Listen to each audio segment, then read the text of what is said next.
സന്താനലബ്ധിക്ക് മക്കളുണ്ടാകുന്നതിന്, പെട്ടെന്ന് സന്താനലബ്ധി ഉണ്ടാകുന്നതിനൊക്കെ ഏറ്റവും നല്ല വഴിപാട് എന്താണെന്ന് ഒരു ചോദ്യം വന്നിട്ടുണ്ട്. അതിൽ പ്രധാനമായിട്ട് അഷ്ടദ്രവ്യ ഗണപതി ഹോമം നടത്തി ആ അഷ്ടദ്രവ്യ ഗണപതി ഹോമത്തിൽ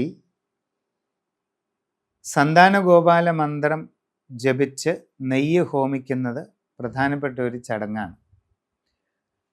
മഹാവിഷ്ണു ക്ഷേത്രത്തിൽ അല്ലെങ്കിൽ ശ്രീകൃഷ്ണ ക്ഷേത്രത്തിൽ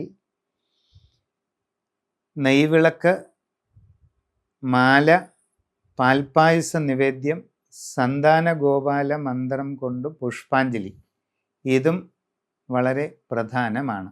അപ്പോൾ സന്താനഗോപാലമൂർത്തി എന്ന് പറയുന്നത് മഹാഭാരതത്തിൽ ഒരു ബ്രാഹ്മണൻ്റെ നഷ്ടപ്പെട്ട സന്തതികളെ വീണ്ടെടുത്തു കൊടുക്കുന്ന ശ്രീകൃഷ്ണ ഭഗവാന്റെ രൂപമാണ്.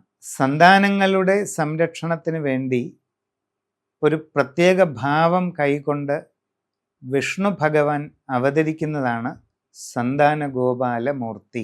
ആ സന്താനഗോപാലമൂർത്തിയെ ഭജിക്കുന്നത് സന്താനങ്ങൾ ഉണ്ടാകുന്നതിനും സന്താനങ്ങളുടെ എല്ലാ വിധത്തിലുള്ള അഭിവൃദ്ധിക്കും വളരെ ഉത്തമമായിട്ടാണ് വിശ്വാസം.